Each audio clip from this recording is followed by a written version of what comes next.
Well, good morning, everyone. This is Sandy Risner with Junk Journaling World. I'm a moderator, and I do the Thursday tip, tricks, and tutorials. So today I have a quick tip for you. Depending on how much you've either done scrapbooking, card making, or other avenues of using ink on your projects. I am an inker. It isn't for everyone it is just sometimes a personal preference.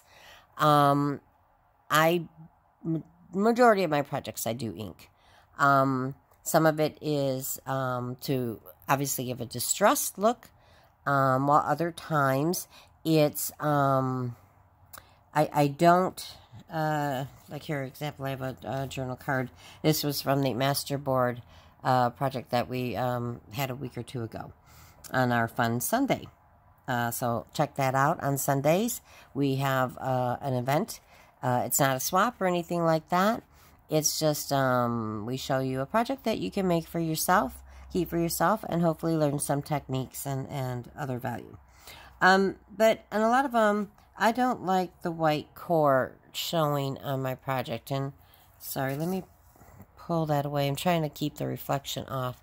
So I don't know if it picks up on the camera very well. But I don't always like the white core showing.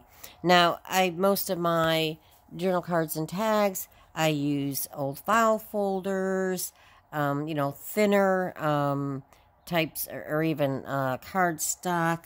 Or if I'm doing a printable, a lot of times I will print it on a heavier weight paper than just regular copy paper. But definitely if it's a lightweight paper, whether it's from a paper pad, you can just get those mega pads from Michael's, Joann's, that had hundreds of designs in them. Again, a lot of this stuff is back from my scrapbooking days, and that's where junk journals are great. I'm using paper scraps. I have so much paper. I am a paperholic. I'm sorry. I just, when I see beautiful paper, I'm just compelled. I have to have it.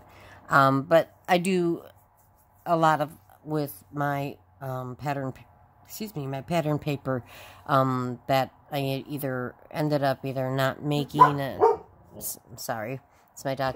Interactive albums or scrapbooking pages, and so I have tons of paper, and I like to incorporate that into my junk journals so I can use it up and repurpose it. But I do love digitals as well. There's some beautiful digitals out there on Etsy, and it's great. You can reprint it and use them over and over again. But I don't want to get off topic. I do tend to do that. It's like another tip will come into my head while I'm doing something else. Anyway, I am a re-inker. And, I don't say re-inker, sorry. I am an inker. Excuse me. And for a lot of us, I don't know, majority people really like vintage photo from Tim Holtz. Now, Tim Holtz, I know they're a little bit more expensive. Ink, and not everyone has those. But they are, I want to say, worth the investment. I have both the big pads and the minis. I went with the minis because I used to do at least one weekend crop a month, when I was doing scrapbooking and that. And, I don't do them as often anymore, but it was a lot to take the full set of distress inks with me, and the minis are much more compact, and they come in tins, and they're just a lot easier for traveling. But when I am at home, I do use my bigger pads, okay? But because I use vintage photo a lot, as many of us do, and don't get me wrong, there are some other, I use black soot, walnut stain. There are some other gorgeous colors. But if you're starting out, I would not invest the money in every single color that Tim Holtz Distress Inks come in. There's a lot I have never ever used. And in junk journaling, again, depending on the style of the journal, you certainly can use the other colors to more coordinate with your project, but it's a personal preference, but I find I really don't do that very much, unless I'm just trying to get rid of the white core and not really add a whole lot of distressed look to it. The only times that I really don't ink is when I'm using papers that are very bright in color. The theme of the journal is not distressed per se, or there's a lot of white in the paper itself, and I like that crispness, right? And so I don't distress. But here's an example. If you participate in the swap, or at least I hope you watch the video, because these are great pocket ideas. These were wrapped around the page. There was 2 of them. One goes through the side, and it has 3 pockets. And another goes over the top or the bottom, depending on how you want to orientate it. And there's a pocket here and a pocket on the side. And if you just glue down the 3 sides, you have an additional pocket. Anyway, especially on this one, because there are 2 pockets here, 3rd pocket when you glue it down and just glue the sides and the bottom. But because the cardstock or the background paper is pink, it kind of blended and you couldn't really see where those were. So I used black soot, and I just very lightly went on the edge just to get rid of the white core, okay, and just to add a little bit of contrast, which always makes your project pop, right? Contrast is important. If it's too matchy-matchy, things don't quite stand out, right? You're not going to get, I don't say, as much of a wow effect. And so you kind of want a little contrast. So, but I wanted to be able to, the recipient to be able to tell where these pockets are, right? And even in my own journal, I want to know this is a pocket, that's a pocket, because I can tell because I have it inked, okay? So those are times when I generally do it. But my tip for today is, especially with my vintage photo, I don't craft from, 12 hours every single day, but I do use it a lot. And I was finding, and this is especially true with the mini pads, that it was dry. It was always dry, and I was just like constantly dabbing and trying to put on my project, and I just wasn't really getting much ink. And like I said, I've had these pads, well over 10 years, maybe even 15 years. I have not needed to replace them. I know they're more expensive, but if you're starting out, I would definitely tell you to invest. And again, I am a thrifty shopper. I use coupons, or when they're on sale are the only times I would buy them. But when you buy the re-inker, you can re-ink the pad. And like I said, there's no reason to throw it out and spend another $9 just for another pad. And again, a couple things to help prevent them from drying up. I always keep, when I'm not, even in between, I either try to make my pieces and ink them all at the same time.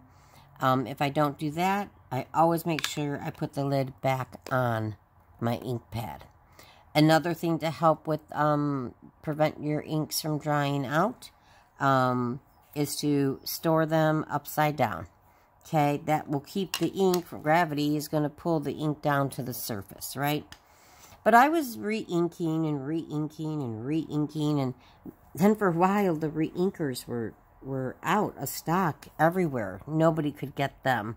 For a couple months they were on back order, no matter where I tried to get them from, of the vintage photo.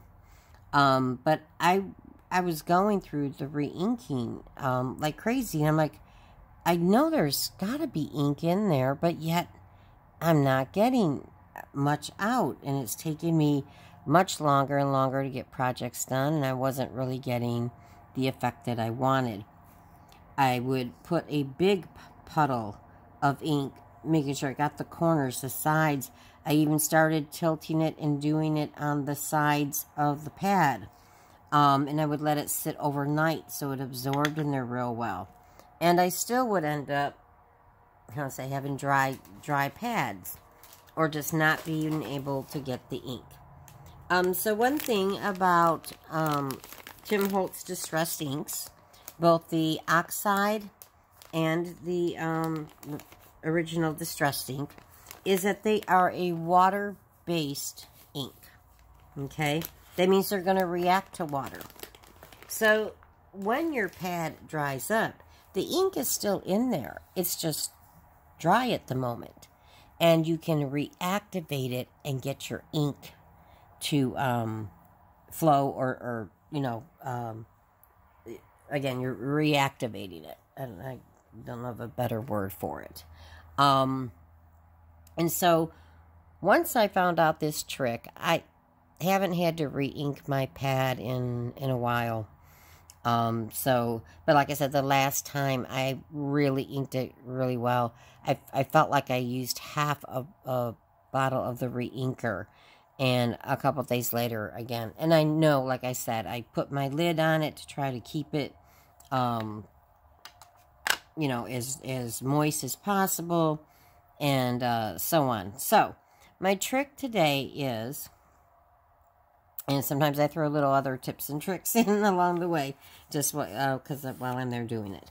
So I'm going to, because this is my one that's working real well at the time, I even put a fresh dauber tip on, just to show a sponge, so to show you, because my other one is full of ink as well. But I'm going to show you on the mini, because I haven't really re-inked that in a while. But I'm just going to kind of show you, and hopefully this picks up well on the camera. We all know that cameras just do not do, even projects, the justice of the project itself, right? Unless you have a really great camera, but it's really hard to see the details and everything. So hopefully you'll be able to see this, but trust me, try it. It works great. So I'm just going to use the mini, because that is my dryer pad. Okay.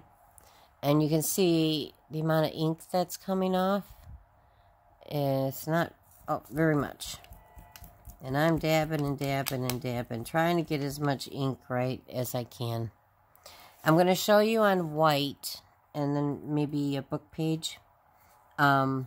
And here's another thing. When you're dealing with thin paper and you're inking, this is folded right now to give me a little bit more stability. But when you try, well, this isn't too bad because it's not too big of a piece. But a lot of times when you try to ink on thinner paper, it's just very difficult, okay? So what another little tip trick, this is just like a reminder. I use file folders, old file folders a lot more things are electronic as far as paperwork and things. So I have tons of file folders. I like to use them for my basis of tags and journal cards and things of that nature to give them a little bit more weight. If you just make a journal card that's just the paper, it's really hard to get them in and out of pockets and things of that nature. And if you do use digitals, which I do love a lot of the digitals, they're beautiful, a lot of talented people out there, I will print them on a little heavier paper weight than just normal copy printer paper. And then I don't even have to worry about backing them. But anyway, yeah, I find that if I get just a piece of something, right, it kind of helps me when I'm inking that the paper isn't bending with the pad, right? So you can see here, hopefully, I'm going over it and over it and over it. Okay, I don't know if you can see that very well. Try to bring it up to the camera. It really is not, it's subtle, and it's on white, so you can at least see it. I'm going to show you on book page, which has a little bit more color on the paper, right?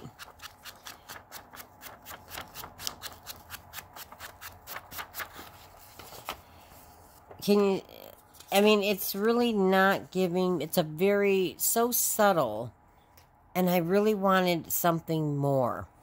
And if you ever do ink on your journal card, paper, masterboard, and you want to kind of distress the surface, you know, as you see, I'm rubbing here, and sometimes you do want a subtle effect, and that's fine.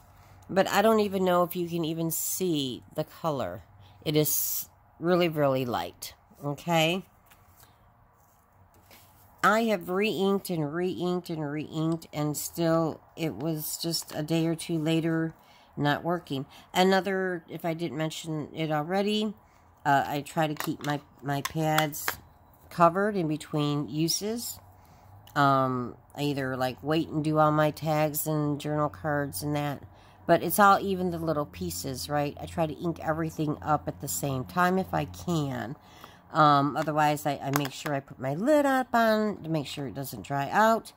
I store, another tip is to store your ink pads like this. I think I already mentioned that, but if not, you know, it helps keep the ink down at the surface. When your pad seems to be dry, don't go for automatic re-inking. I don't do that anymore because I've learned this tip.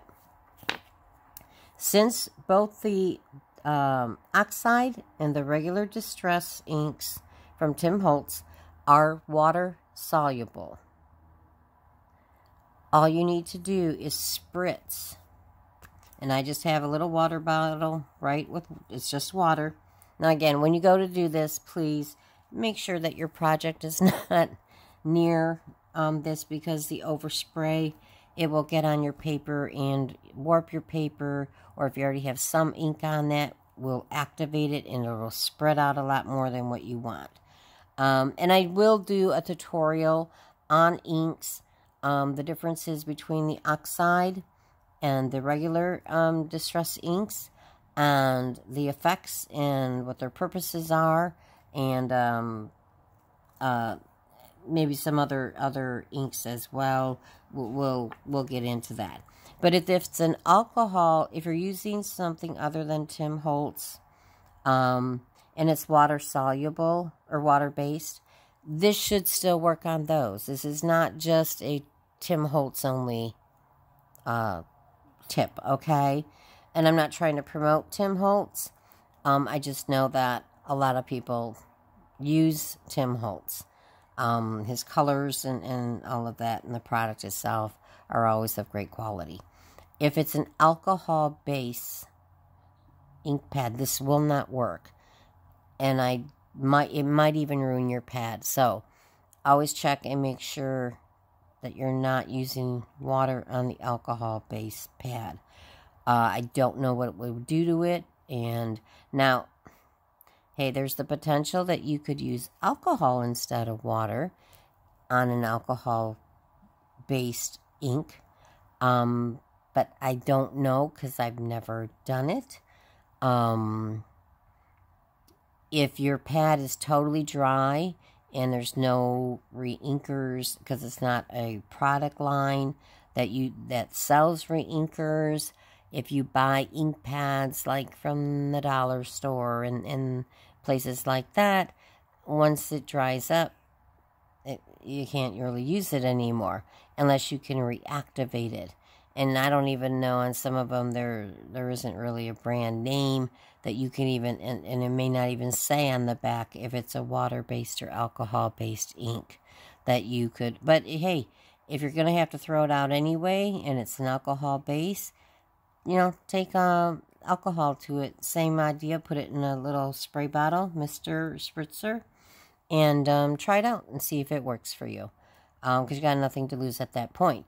Because again, the ink, and I don't know if the ink dries up as much as it does in an alcohol-based ink as it does the water, right? Because water evaporates. But the ink and the pigment is in the pad. And I would get so frustrated because I was ordering re-inkers like crazy. And then even those were on back order everywhere for, 4 months or more. So I'm like, what am I going to do? I'm not going to be able to, you know, do my projects, or I'm going to be stalemate. But there are a lot of other wonderful colors too. Walnut stain, and again, I'm going to do a video on inks and some other effects and suggestions or tips. So we'll leave that for another video. But back to the dry ink pad. So that was using the mini, which I know is dry. So this one, it's kind of moist, so it wasn't good for this example. I wanted to show you the effect first. But if you just spritz it, and I can do this on the mini too to really show you, okay? Now, I really spritz that a lot. You really don't need that much. But because it's a new pad, I want to show you, okay? And so it doesn't look like much on here, but you can see that it picked up more, okay? Now on the white, here was the before, right? And again, how much? I'm going to try to put it by the light. It glares on the mat, okay? Getting there a little bit close, okay? And the white is going to show up the most out of any other paper, okay? And I put this behind here, just this little scrap, to give me some stability. Otherwise, the paper bends in that while I'm trying to ink it.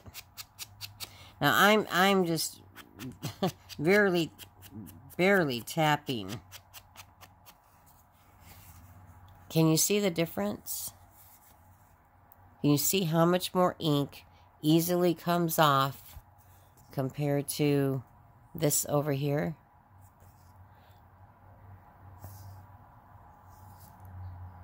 Okay, I'm going to show you now again. This is here where I inked on the book page. You can barely see it. I'm going to ink now.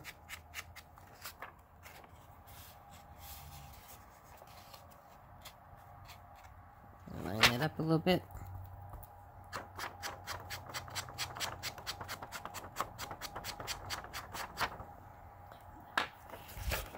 Can you see the difference? How much more ink I'm getting compared to over here?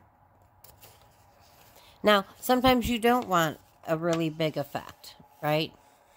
And then that's okay. You know what I mean? Use your pad a couple days or whatever. But if you're really going, and this isn't, you know, a lot of times I'm just hitting the edge because I just want to get rid of mainly the white core that's showing. And I'm not necessarily trying to distress it, quote unquote. And so I'm just tapping the edge.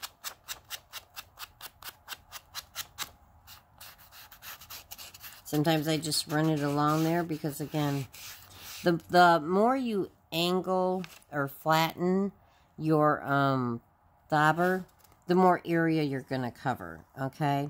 But I used this at the exact same way on both sides, and you can just see how much more ink I got.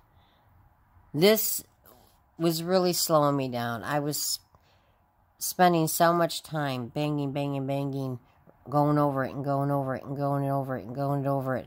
It was like taking me forever to ink. So here, I don't know if you can see it very well. That's just a light tap on the edge. compared to if I angle, flatten it out a little bit more. And again, I'm getting a lot more ink than I was before. So, my rule now is whenever it seems like it's dry, I first will spritz it, try it out, and then if after a while I'm really out of ink, then I'll use my re-inkers. But like I said, I was going through re-inkers like crazy, and same thing was happening. A couple days after I inked it, it was seemed dried out again. So, that has been a lifesaver for me. Helps me speed up my projects. So I hope that was helpful.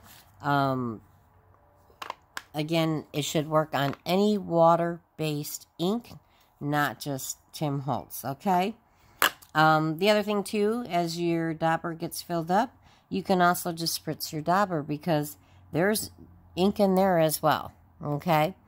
So, hope you find that tip helpful, and it should save you some money. And looking forward to next Thursday's tips, tricks, and tutorials. I'm tongue twisting today. Sorry about that. So, wish you all a great day, and we'll see you next week.